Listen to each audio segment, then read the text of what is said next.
वर्ष 1945 में जापान के हिरोशिमा पर अमेरिका ने जो एटम बम गिराया था उसका द्रव्यमान यानी मास सिर्फ 0.7 ग्राम था। इसी तरह नागासाकी पर गिराए गए एटम बम का द्रव्यमान सिर्फ 1 ग्राम था। यह एक चुटकी नमक के बराबर है। लेकिन परमाणु बम इसी मामूली सी शक्ति को असीम ऊर्जा में बदल देता है, जिसका नतीजा सिर्फ और सिर्फ तबाही होता है। और इसी तबाही के साथ दूसरा विश्व युद्ध समाप्त हुआ था। आपको याद तो नहीं होगा, लेकिन आपने पढ़ा जरूर होगा इतिहास की किताबों में।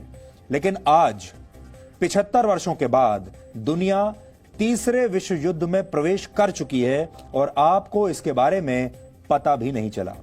इस युद्ध के केंद्र में कोई बड़ा हथियार, बड़ी बड़ी मिसाइलें या फिर बड़े बड़े न्यूक्लियर बॉम्ब नहीं है, एटम बॉम्ब नहीं है, बल्कि सिर्फ एक वायरस है, एक कीटाणु है। इस वायरस का वजन परमाणु बॉम्ब के द्रव्यमान से भी लाखों करोड़ गुना कम है। लेकिन इस वायरस में दुनिया को तबाह करने की असीम शक्ति समाई हुई है, वैसी ही जैसी किसी न्यूक्लियर बॉम्ब में होती। इसी वायरस के दम पर चीन ने पूरी दुनिया के खिलाफ वर्ल्ड वॉर 3 अब छेड़ दिया है। आप सबको शायद इसका एहसास ना हुआ हो। बहुत सारे देश भी ऐसे होंगे जिन्हें शायद इसके बारे में पता ना चला हो। लेकिन हमारा अब ऐसा मानना है कि अब दुनिया वर्ल्ड वॉर 3 में प्रवेश कर चुकी है। और कैसे कर चुकी है उसके बारे में आज हम आपको तथ्य देंगे, आपको बताएंगे। चीन इस वर्ल्ड वॉर की तैयारी बहुत पहले से कर रहा था। चीन इस युद्ध को 3 चरणों में अंजाम तक पहुंचाना चाहता है। इसका पहला चरण है दुनिया को धोखा देना। दूसरा चरण है पूरी दुनिया में बड़े पैमाने पर अराजकता फैला देना। और तीसरा चरण है दुनिया के लोगों का दमन और शोषण करना। अभी हम पहले चरण में हैं। चीन इस युद्ध के किस चरण में है यह हम आपको आगे बताएंगे। लेकिन पहले आप यह समझ लीजिए कि किसी भी बड़े युद्ध या यूं कहें कि विश्व युद्ध की पहचान क्या होती है, विश्व युद्ध क्या होता है और आप इसकी पहचान कैसे करते हैं। तो इसकी पहली पहचान होती है हर तरफ मौत और दुख का पसर जाना, यानी चारों तरफ आपको मौत ही मौत दिखाई देती है। लाखों की संख्या में, करोड़ों की संख्या में लोग मरते हैं, पहली पहचान, जो कि अभी भी हो रहा है। इसकी दूसरी पहचान है बड़ी बड़ी अर्थव्यवस्थाओं का दम तोड़ देना। तीसरी पहचान है जरूरी चीजों की आपूर्ति में बहुत कमी आ जाना। वो भी अब आप देख रहे हैं आनी शुरू हो गई है। दवाइयों में की कमी आ गई है, जो एसेंशियल कमोडिटीज हैं, जरूरी सामान है, खाने पीने की चीजें हैं, उसकी कमी आ गई है। पूरी दुनिया में खाने की कमी थोड़े दिन में हो जाएगी। चौथी पहचान होती है नए इलाकों पर कब्जा करना। और पांचवी और आखिरी पहचान होती है इस युद्ध के बाद नई ताकतों का उदय होना। अब आप ये भी सोच लीजिए, अब आपको समझ में आ रहा होगा कि धीरे धीरे इस दुनिया में अब नई ताकतें उभरकर सामने आ रही हैं और जो पुराना वर्ल्ड ऑर्डर था वो धीरे धीरे टूट रहा है। ये 5 पहचान है विश्व युद्ध की, जो इस समय आपकी स्क्रीन पर है। और नई ताकतों से उदय का मतलब हमारा यह है कि इससे पहले आप अमेरिका जैसे देशों को, G7 जैसे देशों को सुपर पावर मानते थे, लेकिन अब इन देशों में वो ताकत नहीं रही। ये देश अब पूरी दुनिया के सामने एक्सपोज हो रहे हैं।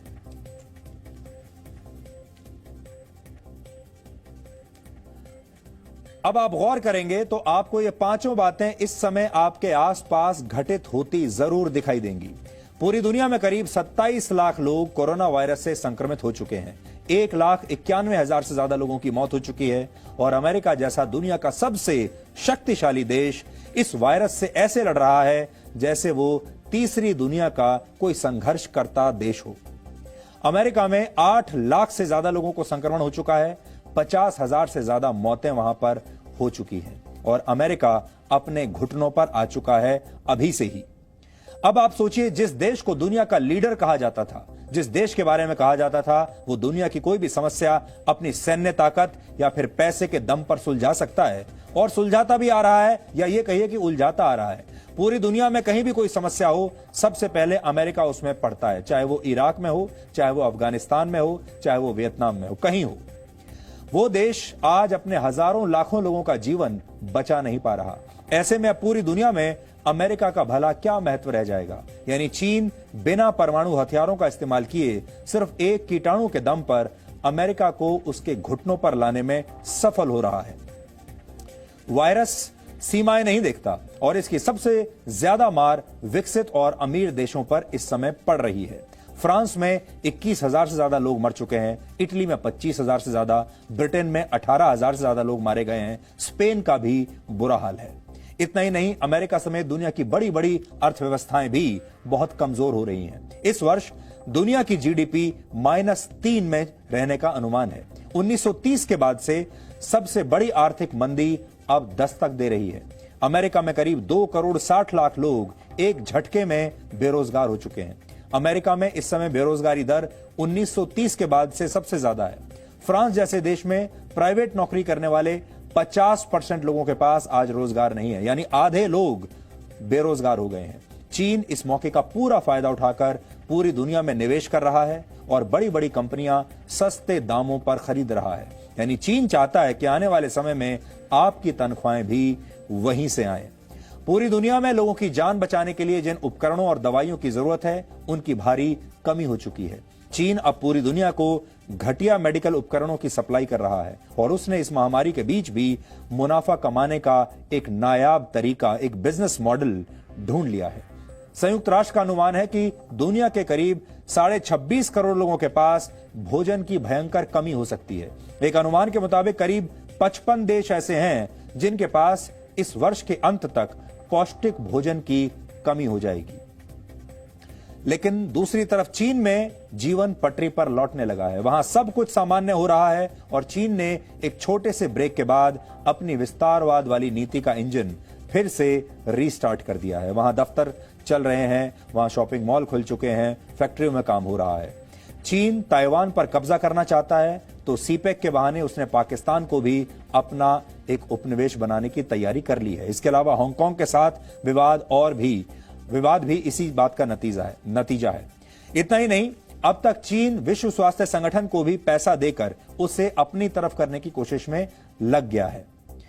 आपने देखा होगा उसने वर्ल्ड हेल्थ ऑर्गेनाइजेशन को और अतिरिक्त फंड दिए हैं। दक्षिण चीन सागर में भी, साउथ चाइना सी में भी चीन ने अपनी गतिविधियां बढ़ा दी हैं और हाल ही में इस सागर में चीन और अमेरिका के कुछ वॉरशिप्स एक दूसरे के सामने आ गए थे और विवाद की स्थिति पैदा हो गई थी। जब पूरी दुनिया एक वायरस से लड़ रही है, तब चीन अपनी विस्तारवादी नीतियों को अंजाम देने में चुपचाप जुटा हुआ है और चीन ने अमेरिका से उसकी कुर्सी छीनने की पूरी तैयारी कर ली है। सुपर पावर की कुर्सी अब चीन को चाहिए। इसके लिए चीन ने अमेरिका के साथ कोई सीधा युद्ध नहीं छेड़ा, बल्कि उसने ये काम आर्थिक, मनोवैज्ञानिक और जैविक हथियारों के आधार पर शुरू किया है, तकनीकी आधार पर शुरू किया है। इसमें वो आईटी की मदद भी ले रहा है, इसमें वो अर्थव्यवस्था की मदद भी ले रहा है और इसमें साइंस और टेक्नोलॉजी की मदद भी ले रहा है। यानी अब दुनिया का शक्ति संतुलन बदलने लगा है और चीन का पलड़ा इस समय भारी दिख रहा है। पहला विश्व युद्ध करीब 4 वर्ष तक चला था, दूसरा विश्व युद्ध करीब 6 वर्षों तक चला था, लेकिन यह तीसरा विश्व युद्ध चीन अभी कम से कम 3 और दशकों तक लड़ना चाहता है। चीन ने इसकी तैयारी 1980 से ही करनी शुरू कर दी थी। यह दिखाई ना देने वाला ऐसा विश्व युद्ध है जिसे चीन 3 चरणों में लड़ना चाहता है। पहला चरण है दुनिया को धोखा देना या दुनिया को धोखे में रखना, दुनिया की आंखों में धूल झोंक देना ताकि दुनिया को कुछ समझ में ही ना आए, यानी कंफ्यूजन पैदा कर देना। 80 के दशक में चीन में आर्थिक उदारवाद का दौर शुरू हुआ था। चीन ने अर्थव्यवस्था के दरवाजे खोले तो अमेरिका ने उसका हाथ थाम लिया, क्योंकि अमेरिका को चीन जैसे बहुत बड़े बाजार की जरूरत थी। लेकिन ये चीन का एक धोखा था। उदारवाद के बहाने से चीन ने अपने बहुत सारे लोगों को और छात्रों को अमेरिका जैसे देशों में भेज दिया। कहा जाता है कि यही एक्सचेंज प्रोग्राम्स चीन द्वारा अमेरिका की सीक्रेट टेक्नोलॉजीज और सेना की रणनीतियों से जुड़े राज चुराने का जरिया बने। चीन ने अपने दरवाजे दुनिया के लिए खोले तो बड़ी बड़ी कंपनियां चीन आने लगी। इससे चीन को नए जमाने की तकनीक हासिल होती चली गई। 1990 से लेकर 21वीं सदी की शुरुआत तक जब पश्चिम की ताकतें मध्य और पश्चिम एशिया के विवादों में उलझी हुई थी, तब चीन चुपचाप बड़ी शांति से अपनी योजना को अमल में लाता रहा। चीन इन विवादों में नहीं उलझा, बल्कि उसने उन देशों में अपना वर्चस्व बढ़ाना शुरू किया जिनकी अर्थव्यवस्थाएं कमजोर थी। उसने अफ्रीकी देशों से लेकर Sri Lanka, Bangladesh, Cuba, Ukraine, Pakistan, Ecuador और ताजिकिस्तान जैसे देशों में भारी भरकम निवेश किया। उसने अपना समय बर्बाद नहीं किया। आपने ये देखा होगा कि अमेरिका ने अपना वर्चस्व बढ़ाने के लिए अपना बहुत समय बर्बाद किया, अपनी बहुत सैन्य शक्ति बर्बाद की, बहुत पैसा बर्बाद किया। चीन ने ऐसा नहीं किया। अफ्रीका में चीन ने वर्ष 2015 तक 4.5 लाख करोड़ रुपए का निवेश किया था, जो 2018 तक बढ़कर 22.5 लाख करोड़ रुपए का हो गया है। चीन दुनिया का अकेला ऐसा व्यापारी देश है जो दूसरों को उधार देने के बाद कभी भी उधार वापस नहीं मांगता। चीन सिर्फ ये चाहता है कि ये देश कभी भी उसका उधार चुका ही ना पाए, ताकि चीन उनके बदले में उन देशों की अर्थव्यवस्थाओं पर कब्जा कर ले, उनकी बड़ी बड़ी कंपनियों को कौड़ियों के भाव खरीद ले, उनके बंदरगाहों पर कब्जा कर ले, वहां अपने सैन्य ठिकाने बना ले और उधार के बदले में इन देशों को अंत में अपना उपनिवेश बना ले। किसी जमाने में जो ब्रिटिश ईस्ट इंडिया कंपनी किया करती थी, जो उन्होंने भारत के साथ किया था। तो यह तो हुई छद्म उदारवाद और आर्थिक धोखे की बात। लेकिन आधुनिक दुनिया के विश्व युद्ध सिर्फ इन दो बातों के दम पर नहीं जीते जाते। इनमें मनोविज्ञान और वैचारिक वायरस की भी जरूरत पड़ती है। इसके लिए चीन ने दुनिया भर की यूनिवर्सिटीज में, थिंक टैंक्स में अपने कैंपस खोले, थिंक टैंक्स बनाए, जहां चीन के दार्शनिक विचारों को पढ़ाया जाता था। यह देखकर लोगों को लगता है कि चीन तो बहुत दार्शनिक देश है, उसकी अपनी एक कल्चर है, उसकी अपनी एक संस्कृति है, उसकी भला क्या महत्वाकांक्षाएं हो सकती हैं। लेकिन यह भी चीन का बड़ा धोखा है। इसके अलावा चीन ने दुनिया के बड़े बड़े थिंक टैंक्स, नीति निर्माताओं और बड़े बड़े पत्रकारों को भी अपने पैसे के दम पर प्रभावित किया या फिर उन्हें खरीद लिया। और आप शायद जानते भी ना हो, ऐसे पत्रकार यहां भारत में भी मौजूद होंगे, ऐसे थिंक टैंक्स यहां भारत में भी मौजूद होंगे, ऐसे बुद्धिजीवी यहां भारत में भी मौजूद होंगे जिन्हें चीन ने अब तक खरीद लिया होगा। इसलिए आपने यह भी देखा होगा, जब हम जैसे लोग चीन की पोल आपके सामने खोलते रहते हैं, तो एक वर्ग हमारे ही देश में ऐसा भी है जो चीन की तारीफ करता है, जो चीन की वाहवाही करता है और हमेशा चीन के बारे में आपको चिकनी चुपड़ी बातें बताता है। इससे आप अंदाजा लगा सकते हैं कि चीन ने किन किन लोगों को खरीदकर अपनी जेब में रखा हुआ है। और वही लोग इस समय भारत जैसे देशों में भी चीन के ब्रांड एम्बेसडर्स बने हुए हैं। यही वजह है कि इस महामारी के बावजूद ज्यादातर थिंक टैंक्स, नीति निर्माता, विश्व की संस्थाएं और विदेशी पत्रकार चीन की आलोचना से बच रहे हैं।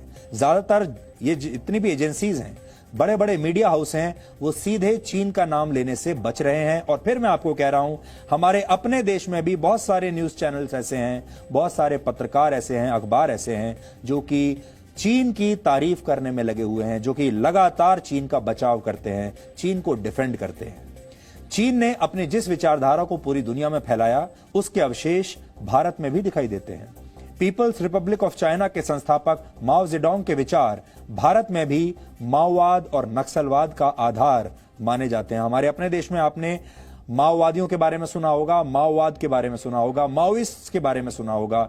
ये एक नक्सली विचारधारा के लोग हैं जो आज भी चीन के इन्हीं विचारों को पकड़कर बैठे हुए हैं। इसलिए चीन का ये जो वैचारिक वायरस है, ये हर जगह, इसको सॉफ्ट पावर भी आप कह सकते हैं, सॉफ्ट पावर के जरिए हर जगह, हर देश में उसने पहुंचा दिया है। और हमारे देश में भी माओइस्ट हैं, वो भी आप समझ लीजिए उन्हीं के एजेंट हैं। अब कुछ आंकड़ों की मदद से यह समझिए कि चीन इस युद्ध को कैसे दूसरे चरण में ले जा चुका है। इस विश्व युद्ध का दूसरा चरण है पूरी दुनिया में बड़े पैमाने पर अराजकता पैदा कर देना, कंफ्यूजन पैदा कर देना। 27 लाख से ज्यादा लोगों के संक्रमित होने के बाद और 1,93,000 से ज्यादा लोगों के मरने के बाद दुनिया में फैली अराजकता अब सबको दिख रही है। लेकिन इस दौरान सबसे ज्यादा फायदा चीन को हो रहा है। एक ही देश है जिसको देखकर लगता है कि उस देश के पास अपनी एक स्क्रिप्ट है, उसके पास अपनी एक रणनीति है और वो उसी रणनीति पर चल रहा है, सोच समझ कर चल रहा है। बाकी के जितने भी देश हैं वो बिना रणनीति के, बिना स्क्रिप्ट के आगे बढ़ रहे हैं। आप ऐसा समझ लीजिए कि आंखें बंद करके आगे बढ़ रहे हैं, क्योंकि उनके पास कोई प्लानिंग है ही नहीं इस वायरस से लड़ने की। इसलिए पूरी दुनिया में कंफ्यूजन है। हर देश, हर नेता अपनी अपनी समझ के अनुसार इस वायरस से लड़ रहा है और सबके तौर तरीके अलग हैं। पूरी दुनिया में जितनी चीजों का उत्पादन होता है उसमें से 28.4% चीन में बनाई जाती हैं, 16.6% हिस्सेदारी के साथ अमेरिका दूसरे नंबर पर है। तीसरे नंबर पर जापान की हिस्सेदारी है, वहां 7.2% उसका हिस्सा है। दुनिया के कुल उत्पादन में भारत समेत बाकी देशों की कितनी हिस्सेदारी है, इसका आंकड़ा इस समय आपकी स्क्रीन पर है। अगर आप चीन को देखेंगे तो चीन सबसे बड़ा मैन्युफैक्चरिंग यूनिट है दुनिया का, यानी चीन दुनिया की सबसे बड़ी फैक्ट्री है, जहां 28.4% सामान दुनिया का बनता है। भारत को अगर आप देखें तो भारत अभी बहुत पीछे है, भारत का हिस्सा इसमें सिर्फ 3% का है। चीन ने पिछले कुछ वर्षों में खुद को दुनिया की फैक्ट्री बना लिया और अब दुनिया के लिए एक झटके में इस फैक्ट्री पर ताला लगाना संभव नहीं है, क्योंकि ऐसा करने पर दुनिया भर में जरूरी चीजों की आपूर्ति पूरी तरह बाधित हो जाएगी। इसके बाद हालात और भयावह हो सकते हैं। इसलिए दुनिया अब चीन से अपना नाता तोड़ नहीं सकती, क्योंकि दुनिया के बड़े बड़े देश अब चीन पर ही आश्रित हैं। अगर चीन की फैक्ट्रियां बंद हो गई तो उनके यहां सामान पहुंचना बंद हो जाएगा, और ये देशों के पास ये सारा सामान बनाने के लिए अपनी फैक्ट्रियां नहीं है, ना ही इनके पास कोई दूसरा अरेंजमेंट है। चीन ने सिर्फ गरीब देशों को ही उधार बांटकर अपना शिकार नहीं बनाया, बल्कि अमेरिका जैसे बड़े देश में भी चीन ने यही चाल चली है। अमेरिका पर सबसे ज्यादा उधारी जापान की है, जो करीब 95,25,000 करोड़ रुपए के बराबर है। दूसरे नंबर पर चीन है, जिसने अमेरिका को 82 लाख करोड़ रुपए उधार दिए हैं। अगर चीन का यह उधार अमेरिका की जनसंख्या के बीच बराबर बांट दिया जाए तो हर अमेरिकी नागरिक को चीन को 2.5 लाख रुपए चुकाने पड़ेंगे, हर अमेरिकी नागरिक को। अब अमेरिका जैसे देशों को डर यह है कि अगर चीन ने अपने पैसे वापस निकाल लिए उसकी अर्थव्यवस्था से, तो फिर अमेरिका की अर्थव्यवस्था और बड़े संकट में चली जाएगी, और यहीं से इस विश्व युद्ध का दूसरा चरण शुरू होता है, जिसकी झलक आप आजकल देख रहे हैं। चीन इस युद्ध को वर्ष 2049 तक किसी भी कीमत पर खींचना चाहेगा और फिर तब जीतना चाहता है। इसके लिए चीन ने एक योजना बनाई है। मशहूर पॉलिटिकल साइंटिस्ट ग्राहम एलिसन के मुताबिक इस योजना का पहला चरण 2025 में पूरा होगा, जब चीन खुद को टेक्नोलॉजी की दुनिया की महाशक्ति बना लेगा। इसके केंद्र में आर्टिफिशियल इंटेलिजेंस, रोबोट्स और ड्राइवरलेस गाड़ियां होंगी। इसके बाद वर्ष 2035 तक चीन दुनिया का इनोवेशन लीडर बनना चाहता है, यानी चीन का इरादा है कि अगले 15 वर्षों में दुनिया के सभी बड़े बड़े आविष्कार उसी के देश में हो, उसी की जमीन पर हो। इसके बाद 2049 तक चीन खुद को दुनिया का सबसे शक्तिशाली देश बना लेना चाहता है। 2049 में ही चीन की कम्युनिस्ट क्रांति के 100 वर्ष पूरे होंगे, और चीन इस डेडलाइन को किसी भी सूरत में मिस नहीं करना चाहता। और चीन के लिए यह राह तभी आसान होगी जब दुनिया में ऐसे ही अराजकता फैलेगी। अमेरिका जैसे शक्तिशाली देश घुटने टेक चुके होंगे, और तब चीन इस वर्ल्ड वॉर के तीसरे चरण की शुरुआत करेगा, जिसमें वो उसकी बात ना मानने वाले देशों का दमन करेगा और शोषण के जरिए अपनी बादशाहत कायम करेगा। चीन ने आज से पहले भी जो कुछ हासिल किया है वो भी इसी महायोजना का हिस्सा है। वर्ष 2009 तक चीन दुनिया की अर्थव्यवस्था का इंजन बन चुका था। 2011 तक वो मैन्युफैक्चरिंग हब बन चुका था। 2012 में चीन ने खुद को एक बड़े व्यापारिक देश के तौर पर स्थापित कर लिया। 2014 में चीन ने परचेजिंग पावर पैरिटी यानी पीपीपी के मामले में अमेरिका को भी पीछे छोड़ दिया। 2015 में चीन का मध्यम वर्ग, उनका मिडिल क्लास, दुनिया का सबसे बड़ा मध्यम वर्ग बन गया, और 2016 में अरबपतियों की संख्या के मामले में चीन ने अमेरिका को पीछे छोड़ दिया। सोचिए, उसने अपनी डेडलाइंस रखी हुई हैं और उसने एक एक चरण से वो आगे बढ़ रहा है एक रणनीति के तहत। चीन इस योजना को कैसे अंजाम दे रहा है ये हम आपको बता चुके हैं, लेकिन वो ऐसा कर क्यों रहा है अब आपको ये समझना चाहिए। दरअसल चीन दुनिया का सबसे ताकतवर देश बनना चाहता है, और इसके लिए जरूरी यह है कि वो दुनिया के बाकी शक्तिशाली देशों को कमजोर करे। कोरोना वायरस की वजह से बिल्कुल वैसा ही हो रहा है। इस महामारी का सबसे ज्यादा असर G7 देशों पर पड़ा है। G7 जो देश हैं, इस ग्रुप को दुनिया के सबसे शक्तिशाली देशों का समूह माना जाता है। G7 में कौन कौन है देखिए। G7 में America, Britain, France, Canada, Italy, Japan और जर्मनी शामिल है। ये वो देश हैं जिनके पास दुनिया की जीडीपी का 46% हिस्सा है, और दुनिया की 58% दौलत भी इन्हीं देशों के पास है। लेकिन एक छोटे से वायरस ने इन सारे देशों की अर्थव्यवस्थाओं को नष्ट कर दिया है, बर्बाद कर दिया है, और यह चीन का सपना पूरा होने जैसा है। अब सवाल यह है कि हम जिस तीसरे विश्व युद्ध की बात कर रहे हैं उसके परिणाम क्या होंगे। इसके लिए चीन इसे तीसरे चरण में ले जाकर दमन और शोषण की नीति पर काम करना शुरू कर सकता है, लेकिन यह इतना आसान नहीं होगा क्योंकि चीन को कई शक्तिशाली देशों से अभी टकराना होगा। कुछ दिन पहले हमने आपको इतिहास के जनक माने जाने वाले थ्यूसिडिडस द्वारा लिखी गई एक किताब के बारे में बताया था, जिसका नाम था history of the Peloponnesian war. इस पुस्तक में थ्यूसिडिडस कहते हैं कि जब एक महाशक्ति के सामने दूसरी शक्ति उभरने लगती है तो दोनों के बीच युद्ध होकर रहता है, और इसी को थ्यूसिडिडस ट्रैप कहा जाता है। इस समय दुनिया भी इसी ट्रैप में है। चीन उभरती हुई महाशक्ति है, लेकिन चीन दुनिया के देशों को युद्ध की धमकी नहीं दे रहा, बल्कि वो बहुत सब्र के साथ इस बात का इंतजार कर रहा है कि दुनिया की अर्थव्यवस्था कमजोर होती रहे, दुनिया के देश कोरोना वायरस को कंट्रोल करने में ऐसे ही जुटे रहें, व्यस्त रहें, और मौके का फायदा उठाकर चीन इन देशों की अर्थव्यवस्थाओं को कंट्रोल कर ले। इसके लिए वो परमाणु बम नहीं बल्कि विषाणुओं का इस्तेमाल कर रहा है। दुनिया को मिसाइलों का डर नहीं दिखा रहा, बल्कि मनोवैज्ञानिक दबाव का इस्तेमाल कर रहा है। और हो सकता है कि देर सवेर चीन को इसके लिए खून भी बहाना पड़े तो वो पीछे नहीं हटेगा, क्योंकि इतिहास गवाह है कि चीन का इरादा हमेशा सिर्फ युद्ध जीतना होता है, चाहे उसे इसके लिए साम दाम दंड भेद किसी का भी इस्तेमाल क्यों ना करना पड़े।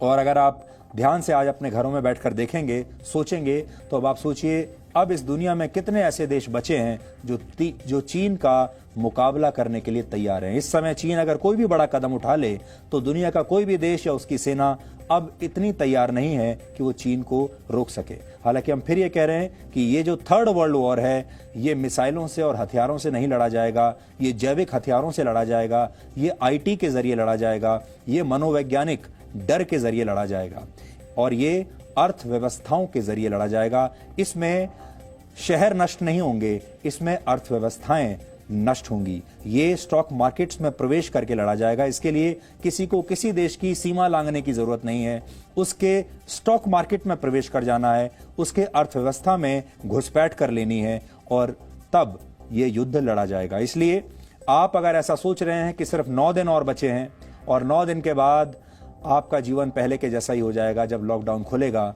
तो ये आपकी गलतफहमी है। अभी ये लड़ाई शुरू हुई है, और अगर आप इसे विश्व युद्ध की नजर से देखेंगे तो आपको समझ में आएगा कि अब ये लड़ाई वर्षों तक चलने वाली है। इसलिए आपका जीवन पहले जैसा अब कभी नहीं होगा। अब आपका भविष्य बिल्कुल नया होगा। वो जो हो चुका है उसके आधार पर आप अब नहीं चलेगा, जो आपके सपने थे उसके आधार पर नहीं चलेगा। इसलिए नए सपने देखने शुरू कीजिए, नई तैयारी शुरू कीजिए, नई रणनीति अपनानी शुरू कीजिए, नया बिजनेस मॉडल अपनाना शुरू कीजिए, काम काज करने के नए तरीके ढूंढने शुरू कीजिए, और जीवन जीने की पद्धतियों के बारे में भी बदलाव करने के बारे में आप सोचिए। ये बिल्कुल मत सोचिए कि जब कोविड-19 आया था, यानी कुछ महीने पहले जब आपने 2020 का स्वागत किया था बड़े जोर शोर से, और आपने सबको 2020 में हैप्पी न्यू ईयर बोला होगा, अब वो जमाना आपके जीवन में लौटकर नहीं आने वाला है। इसके बाद सब कुछ बदल जाएगा।